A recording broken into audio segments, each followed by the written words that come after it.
So women are being lied to about all this. And if you're promiscuous as a woman and you sleep around and then decide at 40 that you want a quality man, you're not going to be able to attract the quality man. No quality man's going to want a washed up, used up old washcloth. How dare you? How dare you?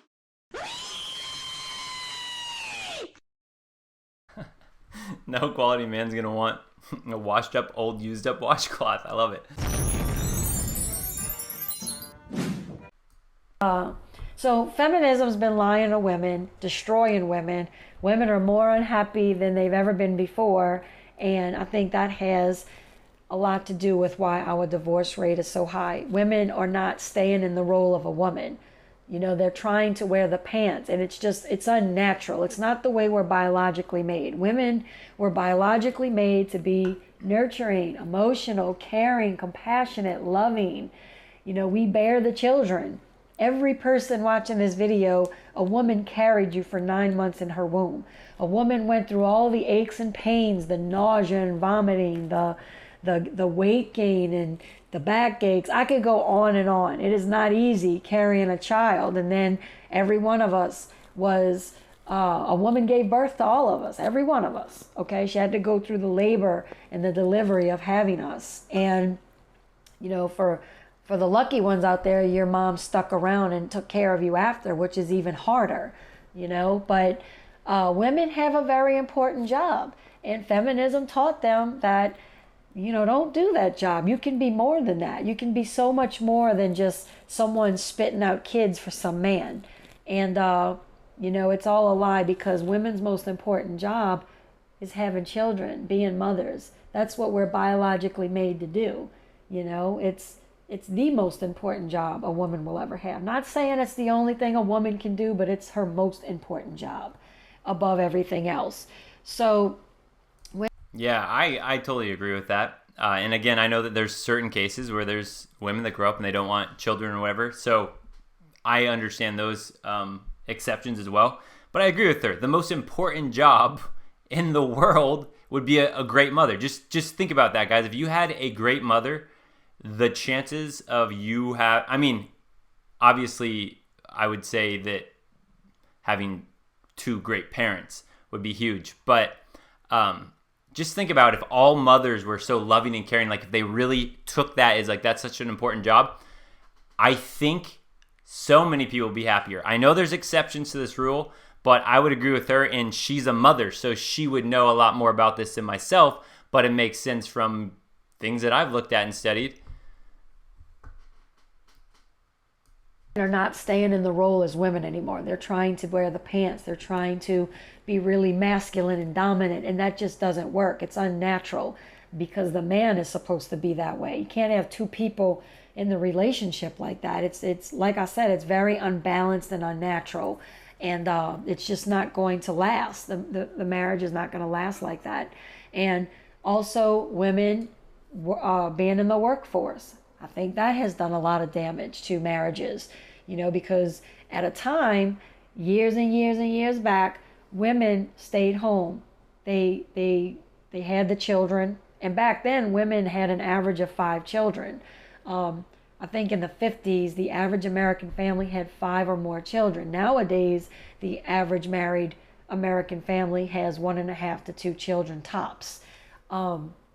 So back then, I'm sure all of you watching, your grandmothers had probably about 5 or 6 children. My grandmothers had 5 and 6 children. My husband's had 9 children on one side. And I think on the other side, it was even more. So, yeah, guys, by the way, you guys know, like what your grandmothers, how many children they had. I know on my dad's side, my grandma had 4 kids. And on my mom's side, my grandma had 10 kids. That's my huge Minnesota family, basically. So yeah, that's crazy to think about that. There used to be so much. What did you say? The average was 5, and now it was. Did she say it was 1.5? I can't remember if I heard that right or not. But yeah, I don't know if you guys thought if that's the same way, or I didn't know if I just came from a big family. But that's interesting. 4 from one side, 10 on the other side. And these days, imagine even if someone has 4 kids these days, it's like, holy cow, that seems like a lot. And that was like nothing back then. grandmother had 10, my great-grandmother had 10. Yeah, crazy. Oh, hey, Sean, actually, well, how can a woman be a good parent when it's female nature to be completely self-absorbed and self-centered? This is, I think, super interesting. This is when I went over that, was it from, I can't remember. It was one of the live streams I went over, but I think it was The Rational Male. Because think about solipsism. Solipsism gives women the defense mechanism to think about themselves above anyone else in their life so that they can survive and pass on their genes. So that means, right, when we talked about war brides, where if women used to be kind of passed around, and if a tribe invaded another tribe, you take their wives, that wife has to be able to acclimate to the new husband, be able to detach from the old husband, acclimate to the new one, or she's going to die and not pass on her genes. Or they're going to kill her and her children. So she has that mechanism where solipsism, where she has to think about herself above all else, except think about that. This child is growing in her, so that child is a part of her. That is why a lot of people say the only time you can get unconditional love from a woman is if it's your mother. Again, that's not always the case. But that would be an example, or a family member of yours from a woman, because again, that's kind of a part of her in that sense. But if you're just the husband or the boyfriend, it's different. It's not the same thing. So it's interesting, Sean. Again, it doesn't mean that all women are going to be great mothers, but that, I think, explains that part a little bit, because it is something that came out of her. So that's why she always puts her children. Think about single mothers. My children come before him always. It's just a very real, basically playing out of what we just talked about. My children first, always. Your second or your last. Children first, always. That's a part of her. Yes, that's why the alpha seed beta need. Exactly. She wants the best child. She wants the best genetics. She wants for her child, right? And that you can say it in that selfish, solipsistic nature. It's like, I want the most alpha guy, and I just want this beta guy to raise him and to be a good father, and I just hope he never finds out and takes a paternity test. Scary. Then women had more children. They were staying at home, raising the children, running the household, and that's a hard job on its own. I mean, think about it. You have school, homework, studying, teachers' conferences, dentist appointments, doctor appointments, the grocery shopping, cooking, cleaning, laundry, baths. I could just go on top of being pregnant and, giving birth to other children and nursing a baby when you have a baby. But that was a very hard thing already. Imagine those women now being in the workforce and still having to come home and do all that other stuff. It's too much. So now we have both parents in the workforce coming home late in the evening, stressed out, tired, exhausted, and the woman still has to do all this other stuff. It's too much. It wasn't designed to be that way. And so women going into the workforce, again, ties into feminism. I thought what she brought up there is a very good point as well, about how women going into the workforce ties into feminism, and it totally does. Again, right? We want the rights to work just like men. Of course, there's going to be some of those women that's all they want to do. They don't even want the family thing. So again, I like that there's an avenue in a sense. But what this did, if you really think about it, is just like she said, all of those jobs you have to do to be a good mother. And now if you're in the workplace too and you're stretching yourself so thin, how can you be great at your work? How can you be a great mother?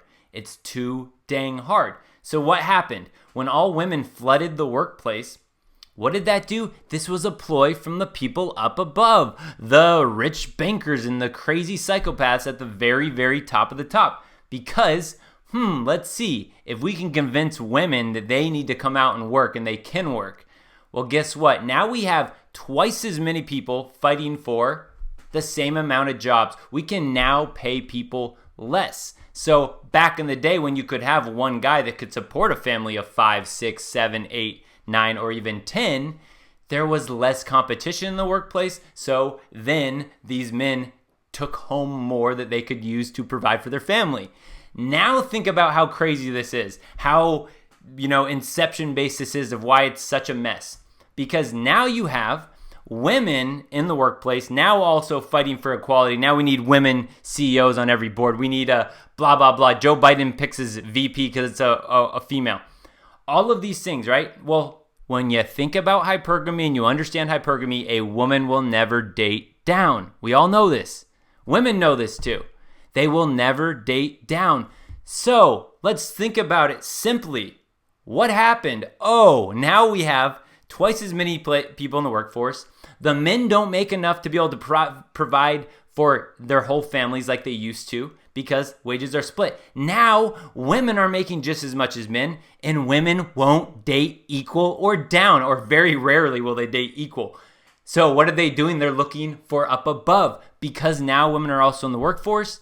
They are now setting their standards higher because, hey, if I make $50,000, he better make more. If I make $75,000, if I make $250,000, I need to find a man that makes more. That's her hypergamy. But they don't understand this, and it's, again, pricing themselves out of the market.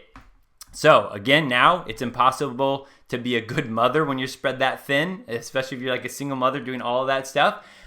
It's really hard for a man to be able to provide for this huge family by himself anymore just because of the workplace competition. And women's hypergamy find it impossible to find a guy that they actually want because they don't understand their own biology and their own brain about this stuff. A whole mess. Most of my reasons tie into feminism. So those are my main reasons. Marriage is not disposable. I feel like in our society, people are very quick to dispose of a marriage. It's not looked at as sacred anymore. They've taken, this progressive left that is trying to take over. They have taken everything that's good and wholesome and decent away and destroyed it. And marriage is one of those things. It's looked at as just disposable, and it's not working out, let's just get divorced. And that's not the way it was supposed to be. It's very sacred and serious. But is anything that I missed? Comment below, what do you think some reasons why the divorce rate is so high? I'm curious to read it, and I will see y'all back on my next video. Bye. Come on, man. And I've loved kids jumping on my lap. Come on, man. And I've loved kids jumping on my lap. Come on, man. Jump. And I've loved kids jumping on my lap. I had to show that outro in the intro. I liked her intro and outro of her video too. That's funny. What do you guys think? Is there some stuff that she missed with the title of her video, like she mentioned there? It was Feminism Plays a Big Role in High Divorce Rate. She did a pretty dang good job, I thought, of covering a lot of the bases. So as we transition to the next part of this, we can just cap off, especially for some of you guys that weren't here.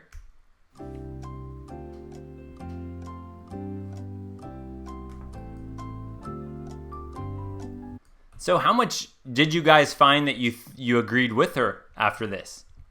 There might have, well, I don't even know if that's a fair question. Well, maybe it is. Yeah, there were a couple things maybe that she said that I might have maybe worded differently.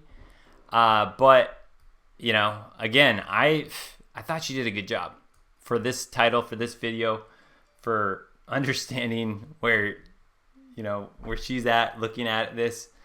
But, yeah, anyway, that was, again, NollaGirl. What is it? NollaGirl 504. NollaGirl 504 if you want to give her a thumbs up or a nice comment on our video or something like that. We are pretty hard on women a lot of times here. I mean, for good reason. For good reason. But I got to give her props when she does a good job. Zero. Thank you, Sean. Yeah, I mean, for her being a lady talking about this, I thought she did a good job. I wanted to highlight that. Good job, NollaGirl. Again, I've only seen 2 of her videos. I haven't seen other ones. I don't know what she was like in her past or all that, but she's came to this frame of understanding that I'm giving her props for. Hey, Adam here. To really get an understanding on female nature and the games that women play, join my new program, Unplugged for Men. It's a continuously growing collection of these full-length, ad-free, uncensored red pill presentations to help men unplug from the blue pill matrix and learn the truth about women, dating, and relationships.